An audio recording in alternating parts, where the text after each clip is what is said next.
ওই যে প্রেরিত এবং অবতার মহাপুরুষ যারা পৃথিবীতে আসছে, তাদের যে গুণ, তাদের যে বৈশিষ্ট্য, তাদের যে সক্ষমতা, তাদের যে জ্ঞান, সবকিছু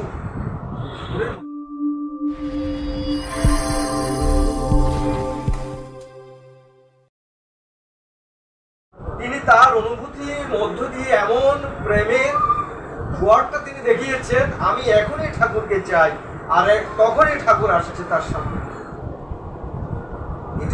এটা করে দেখিয়েছিল সতীশ গোস্বামী, এবং সেরকম ঘটনাও ঘটেছে। কুষ্টিয়ার ঘটনা, যে কলাবাগান আশ্রমটা ছিল, সেখানে সতীশ গোস্বামী সেখানে প্রাত্যহিক সেবা দিলেন। একদিন বলে বসলো, ভক্তরা আজকে আমরা তোমার সেবা নেব না, আজকে ঠাকুরকে আসতে হবে। কোথায় কুষ্টিয়ার, কোথায় পাটনা ইনভাইট করে ঠাকুর? ভক্তের হৃদয়ে যে ভগবানের যে ভালোবাসা, তার সাথে যে একটা সত্তা, অভিন্ন সত্তা যে রয়েছে, যে ভক্ত যখন ভগবানকে চায় মন প্রাণ দিয়ে, তখন ভগবানের জানা হয়ে গেছে। ওই যে তুমি যাকে চালক রূপে মনোনীত করেছ, তার কাছে কিছুই গোপন রেখো না, গোপন করলে তাকে অবিশ্বাস করা। চালক হচ্ছে অন্তর্যামী, তিনি ঠিক ঠিক সব বোঝেন। অর্থাৎ ওই চালকই আপনাকে পরিচালনা করছে, আপনার সব কিছু, আপনার চিন্তা ভাবনাগুলো, হ্যাঁ, তিনি সেভাবে তিনি গ্রহণ করছেন। তাহলে আপনার যে কথাটা বলছিলাম, মানুষের চিন্তার মধ্যে যে ভগবানের যে অস্তিত্ব রয়েছে, ঠাকুর সেটা বলেছে। ঠাকুরকে যখন প্রশ্ন করা হচ্ছে, ঠাকুর তুমি কি আমাদের মধ্যে রয়েছ? হ্যাঁ, আমি রয়েছি, সূক্ষ্মভাবে রয়েছি। সেটা কিভাবে সূক্ষ্মভাবে তুমি যেদিন দীক্ষা নিয়েছো, সেদিন আমি তোমার মধ্যে প্রবেশ করেছি। এই যে ঠাকুর যে আমার মধ্যে রয়েছে, আমার মধ্যে প্রবেশ করেছে, সেটা কিভাবে? ওই যেদিন তুমি তেসরা দিলে ঠাকুরকে ওই যে যক্ষ বিগ্রহ বসিয়ে যে তুমি ধ্যানটি করছো, সেই জায়গায় ওই অধীনে ঋত্বিক দাদার মাধ্যমে তুমি তোমার মধ্যে আমাকে প্রবেশ করিয়েছ। আর যখন তুমি সাধন ভোজন ভালোবাসা দিয়ে যখন আমাকে চিন্তা করো, আমাকে ধ্যান করো, আমি তোমার মধ্যে প্রকট করি। শ্রী ঠাকুর তাহলে বলছে না, ভগবান মানে হচ্ছে ভজমান, যেখানে স্ফূর্ত হয়। ভজমানের মহিমা ছাড়া কি ভগবানকে পাওয়া যায়? তাই তো ভক্তের দেহে ভগবানের আবির্ভাব, সাধন ভোজন প্রীতির কারণে। এই যে ভক্তের মধ্যে ভগবানের আবির্ভাবটা হয়, তখনই হয় যখন আপনি একাগ্র চিত্তে তাকে চিন্তা করবেন, তাকে ধ্যান করবেন, তার কথাগুলো নিজের চরিত্রের মধ্যে বা তার বলাগুলো নিজের চরিত্রের মধ্যে যে বাস্তবে রূপ দেওয়ার যে একটা আকাঙ্ক্ষা আপনার মধ্যে সৃষ্টি হবে, তখন ভগবানের সত্তাটা আপনার মধ্যে প্রকট হয়ে ওঠে। এটা চিরন্তন সত্য, এটা অনুভব করেছে যারা সেভাবে চেয়েছে, সেভাবে পেয়েছে তারা। এই সতীশ গোস্বামী সেই সময়ে ভক্তদেরকে বলেছিল যে তোমরা যদি আমাকে কীর্তন মাথিয়ে রাখতে পারো, তাহলে আমি চেষ্টা করব। প্রেমময় ঠাকুর যে ভক্তের আকাঙ্ক্ষা, ভক্তের আকুতি, তিনি কিভাবে তার হৃদয়ের মধ্যে জানান দিয়েছে, তিনি কিভাবে জেনেছে। সেখানে দীর্ঘ পথ, সে কুষ্টিয়া হিমায়তপুর আর কুষ্টিয়া হিমায়তপুর ভোগ সাজিয়ে রেখেছে একটা ভক্তদের জন্য, একটা ঠাকুরের জন্য। রাত্র 10টা বেজেছে, ঠাকুর আসেনি। সবাই বলছে আজকে আর আসবে না। সতীশদাকে বলছে আমাদেরকে প্রসাদ দিয়ে দাও, আমরা প্রসাদ গ্রহণ করি। যখন দেওয়ার প্রস্তুতি নিচ্ছে, তখনই ঠাকুর এসে আশ্চর্য হয়েছে, সবাই অবাক হয়ে গিয়েছে যে কি করে সম্ভব ঠাকুর চলে আসে। ঠাকুর এসে সতীশদাকে বললো আমাকে তাড়াতাড়ি খাবার দাও, আমার খুব খিদে লেগেছে। সতীশদা বলছে যে তোমার খাবার দেওয়া আছে, তুমি নিয়ে খাও। অথচ ওখানে 2টা খাবার হয়ে গেছে, 2টা প্রসাদ, একটা ঠাকুরের, একটা ভক্তদের। শিখে যেটা ঠাকুরের জন্য রেখেছে সেটাই নিল। এই ছিল ভক্তের হৃদয়ে ভগবানের আবির্ভাব, অর্থাৎ ভালোবাসাটা এমনই সক্রিয় ছিল তখন, এই ঠাকুরকে যেভাবে তখন চেয়েছে সেভাবে পেয়েছে। এই জন্য আমরা শ্রী ঠাকুরের সান্নিধ্যে যে আমরা আসতে পেরেছি, বা আমাদের হৃদয়ে যে আমাদের হৃদয়ঙ্গম করার যে একটা যে প্রয়াস আমাদের রয়েছে ঠাকুরকে, সেখানে অন্য কিছু ভাবলে বা অন্য কিছু চিন্তা করলে তখন তিনি একটু দূরে সরে যায়।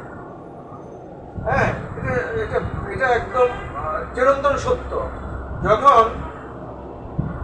যখন দেখবেন একটা সন্তান যখন হয়, তখন ওই সন্তানের প্রতি বাবা মার ভালোবাসাটা একদম পরিপূর্ণ, মানে কঠিন।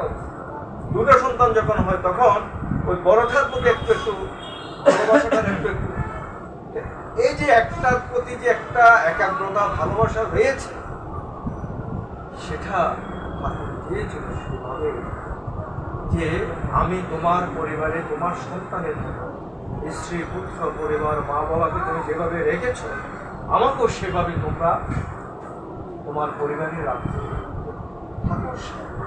সহজ সরল ভাবে তিনি যে কথাগুলো আমাদের বলেছেন, সেগুলো থেকে ভালোবাসা থাকতে হবে। শুধু বুঝতে বেশি কথা বলছি না, আমরা অনেক কথা, অনেক ঠাকুরের বিশদ আলোচনা আজকে যে শোনার একটা সুযোগ পেয়েছে, অনেক ঘটনা, অনেক কথা ঠাকুরের রয়েছে, সেগুলো পরিসমাপ্তি পৃথিবী শেষ অব্দি পর্যন্ত শেষ করে না। এখানে যে পৃথিবীর কোটি কোটি মানুষ যদি একটু একটু করে যদি বলতে থাকে, তারপরে শেষ হবে না, কারণ তার অপরন্ত কথা শেষ করার মতো পৃথিবীর মধ্যে কোনো সেরকম বা সেই সময় কোনোদিন আসবে না।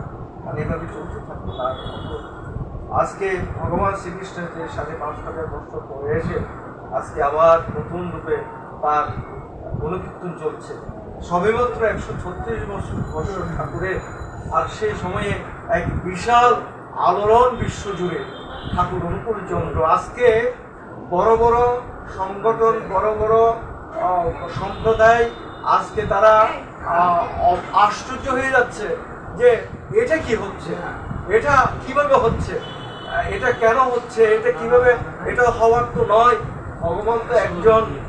এই যে আজকে আমার ববদা কিরিটির আলোচনা করেছে, জানার জন্য হ্যাঁ কত কিছু তার কাছে আসতে হয়, তাকে ভালোবাসতে হয়, তার ওই অহংকার শূন্য হৃদয় নিয়ে তার কাছে আসতে হয়। হ্যাঁ, তাহলে সেই আশাটা কিন্তু কারো হয়নি। এই জন্য তাদের জানার সক্ষমতা অত্যন্ত দুর্বল, অত্যন্ত ক্ষীণ, জ্ঞান একদম ক্ষীণ তাদের। ধর্ম জগতে আছে কিনা যেটা বড় বিষয় না, ধর্ম জগতে আছে বিধায় সে মনে করছে আমি বিশাল একজন ব্যক্তি, আমি বিশাল অনেক কিছু জানি, আমি অনেক কিছু। আসলে কিছুই না। কারণ দেখা যাচ্ছে তার থেকে অনেক বড় বড় জ্ঞানী গুণী মানুষ বিশ্বজুড়ে রয়েছে। যাই হোক, সেই কথাগুলো নয়, আমাদের বিশ্বাসের যে আঘাতগুলো হচ্ছে, এই যে আজকে কোটি কোটি ভক্ত আমাদের ঠাকুরের, যে কোটি কোটি ভক্তের যে হৃদয়ে যে একটা দৃঢ় বিশ্বাস রয়েছে, বিশ্বাসে একটা আঘাত আসছে, সেটি কোনোভাবে কাম্য নয়। কারণ তারা সেই মানুষগুলো আসলে নির্বোধ, আসলে তাদের সেই জ্ঞান বুদ্ধি সক্ষমতা খুবই ক্ষীণ আছে। এটা তাই কোনোদিন ঠাকুর যে শিক্ষা মানুষকে নিয়েছে আজকে বিশ্বজুড়ে সে কথা, সেগুলো সবাই বলছে। ঠাকুর বলছেন পূর্বতনে মানে না জানা জানিস ঠাকুরের শিক্ষা সবাইকে মানতে হবে। সব দেবতার সমানে পুরুষোত্তমের শিশু, সহজ মানুষ নররূপে করেন সব দেবতার জীবন দেবী ইষ্ট, এ কথা জেনে রাখিস। অস্খলিত ইষ্ট নিষ্ঠায় তারে মাঝে ফিরিয়ে দেখিস। প্রেরিত যারা অবতার, যাদের যেমন বিভব আছে, অনুশীলন আর ইষ্ট নিষ্ঠায় তারে মাঝে সবই আছে। আপনি বলছিলেন মতিভ্রষ্ট হয়ে কবু ভিন্ন কাতে নিও না তাদের, বোধ চক্ষু নিয়ে দেখো তারই মাঝে সব মহৎ। এটা ঠাকুর বাণীগুলো দিয়ে গিয়েছেন, কি জন্য দিয়ে গেছেন ঠাকুর জানেন? আগামী 10,000 বছর আমাকে নিয়ে চলবে, এই পরিস্থিতি, এই সময় এগুলো আমাকে নিয়ে চলবে। অনুস্মৃতির মধ্যে হাজার হাজার বাণী, সেখানে সমাধান ঠাকুরের সব। তাই ওই যে প্রেরিত এবং অবতার মহাপুরুষ যারা পৃথিবীতে আসছে, তাদের যে গুণ, তাদের যে বৈশিষ্ট্য, তাদের যে সক্ষমতা, তাদের যে জ্ঞান, সবকিছু ঠাকুরের মধ্যে রয়েছে।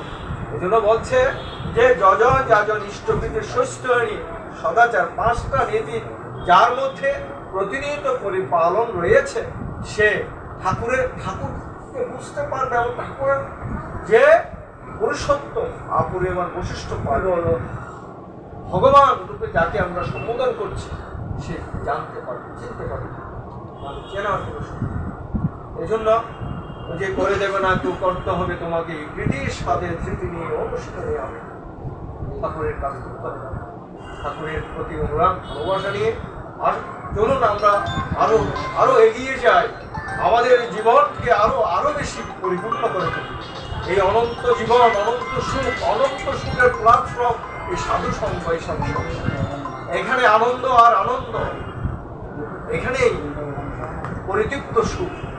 তাই এই সুখ এবং এই শান্তিময় যে সাধু সঙ্গ, তার মধ্যে থেকে আমাদেরকে আরো সমৃদ্ধশালী করে তুলি এবং তারই আনন্দত্ব জীবন আরো বেশি উপভোগ করি।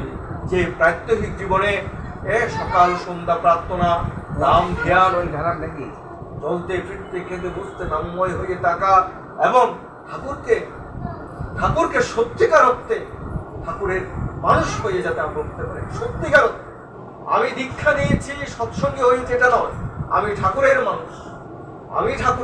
আমার কথা, আমার ব্যবহার, আমার চলনের মধ্যে এটা ফুটে উঠবে যে আমি ঠাকুরের মানুষ, আমি সৎসঙ্গে। এটিও হওয়া চাই আমাদের। সবাই ভালো থাকবেন, সুস্থ থাকবেন, এই প্রার্থনায় পরিবারের মঙ্গল কামনা করছি। ঠাকুরের চরণে সবাই ভালো থাকবেন। আজকের এই অক্ষয় তিথিতে সবার জন্য ঠাকুরের চরণে প্রার্থনা, সবার জয় গুরু